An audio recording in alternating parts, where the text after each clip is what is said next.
तो इजराइल और ईरान जंग में एयर पावर गेम चेंजर साबित हुई है। जंग के इस 12 दिनों के दौरान इजराइल ने कई बार हवाई हमलों से ईरान को दहलाया है। ईरान के एयर डिफेंस सिस्टम और एयरफील्ड से लेकर IRGC हेडक्वार्टर तक को इजराइल के फाइटर जेट्स ने निशाना बनाया। तो वहीं ईरान ने भी मिसाइलों से इजराइल में भारी तबाही मचाई, लेकिन इजरायली एयरफोर्स का हमला विध्वंसक साबित हुआ।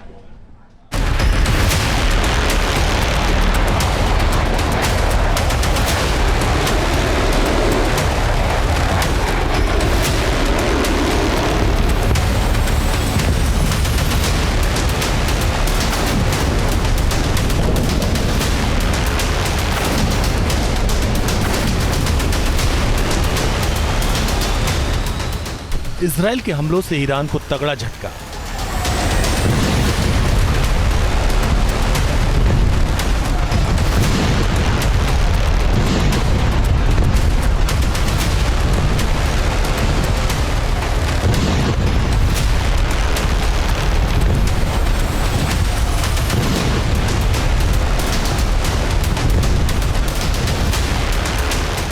इजराइल के अटैक से ईरान अंधेरे में डूबा।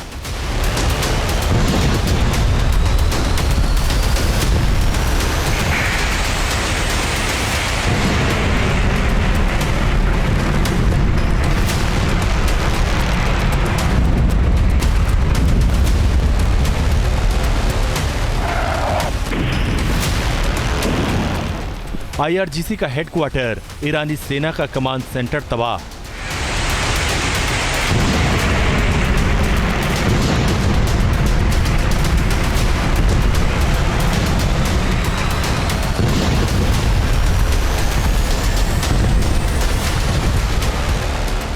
ईरान के एयर डिफेंस का डिपो हर तरफ से बर्बाद।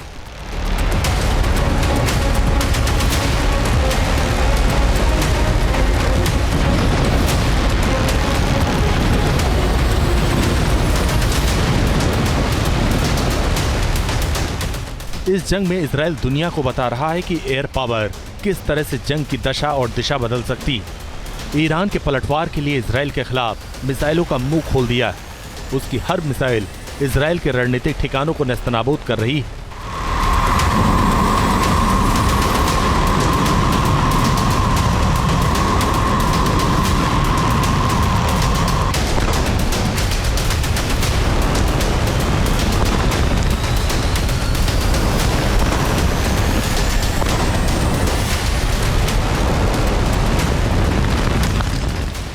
ये हकीकत है कि ईरान ने अपनी मिसाइलों के दम पर प्रभुत्व साबित करने में काफी हद तक कामयाबी हासिल की है, लेकिन इजराइल के एयर पावर ने ईरान के एयर डिफेंस सिस्टम को घुटने पर लाकर खड़ा कर दिया। ये तस्वीरें इस बात की तस्दीक कर रही हैं कि तेहरान में इजराइल ने भीषण धमाका किया, जिसके बाद नॉर्थ और ईस्ट तेहरान में विनाश मच गया।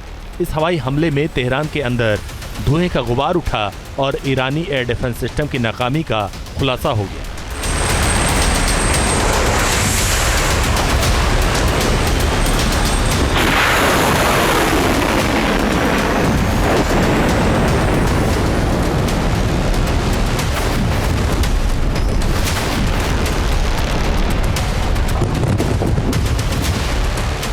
इजराइल के हवाई हमले में तेहरान में मौजूद बेहद आधुनिक खोरदार एयर डिफेंस सिस्टम तबाह हो चुका है। इजराइल का दावा है कि हमले के दौरान 15 मिलिट्री एयरक्राफ्ट को भी जमींदोज कर दिया है। इजरायली डिफेंस फोर्स की माने तो ईरान के एयर डिफेंस सिस्टम की पिछले कई महीनों से निगरानी की जा रही थी। IDF ने खुलासा किया कि रिमोट कंट्रोल्ड एयरक्राफ्ट के जरिए ईरान के 6 एयरफील्ड को पूरी तरह ध्वस्त कर दिया गया।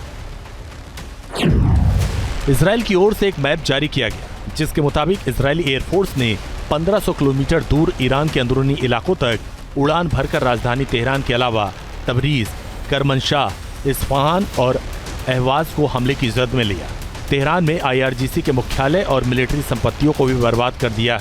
इनमें बसीज हेडक्वार्टर भी शामिल है। इसके साथ इजरायली हमले में IRGC का इंफॉर्मेशन सिक्योरिटी कमांड और सैयद अल शोधा कोर की बिल्डिंग भी पाताल में समा चुकी है।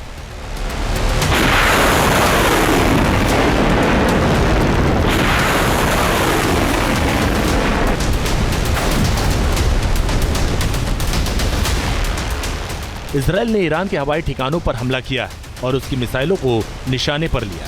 ताकि आगे अटैक को जारी रखने के लिए एयर स्पेस को खुला रखा जा सके। तेहरान में बंकर बस्टर बम भी गिराए। पश्चिमी तेहरान के कई इलाके, कराज के अलावा साउथ तेहरान में भी धमाके हुए। इजराइल के इस भीषण अटैक से तेहरान थर्रा उठा।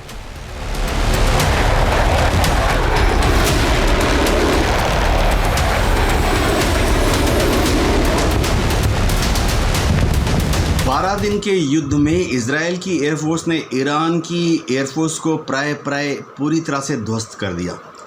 ईरान के जितने एयर डिफेंस मिसाइल यूनिट्स थीं वो सब प्राय नॉन ऑपरेशनल हो गई। 8वें 9वें 10 दिन तक तो ऐसी हालत हो गई थी कि इजराइल की एयरफोर्स बेखौफ ईरान की आसमान में उड़ रही थी, बमबारी कर रही थी।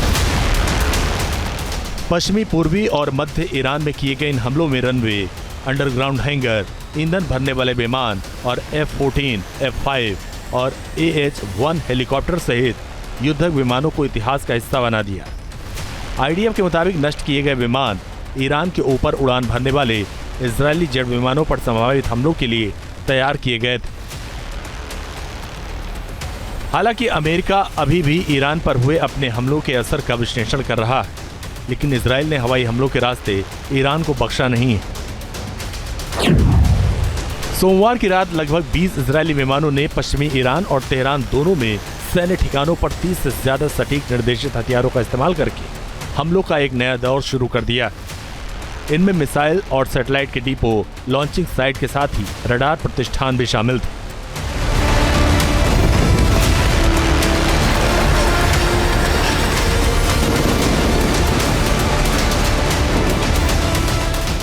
दरअसल इजरायली सेना ने ऑपरेशन राइजिंग लॉयन के दौरान दावा किया कि उसने 70 से ज्यादा ईरानी एयर डिफेंस बैटरी, जमीन से हवा में मार करने वाली मिसाइलों से लैस हथियारों को भी तबाह किया।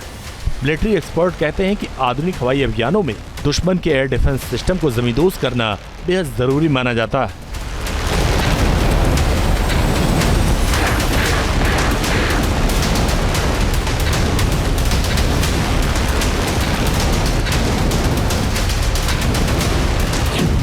ऑपरेशन की शुरुआत इजरायली हवाई हमलों से हुई और इसके बाद नतांज, इस्फहान और फोर्डो में ईरान की परमाणु सुविधाओं पर अमेरिकी हमलों ने तबाही की नई स्क्रिप्ट लिख दी। इस जंग में ईरान की हवाई सुरक्षा तहस-नहस हो चुकी है। सीज फायर के हालात पैदा करने में इजरायली एयर पावर का भी बड़ा हाथ माना जा रहा है। मॉडर्न वॉरफेयर में दुश्मन की हवाई सुरक्षा को नेस्तनाबूद करना और उसका विध्वंस करना जंग में जीत की चाबी बन चुकी है। Team news nation. जहाँ भक्ति है हर शब्द में, कथाओं में छिपे हैं दिव्य रहस्य और ज्योतिष देता है जीवन को दिशा। धर्म से जुड़ी हर बातों को जानने के लिए हमारे चैनल स्तुति को सब्सक्राइब करें। चैनल पर जाने के लिए इस लिंक पर क्लिक करें।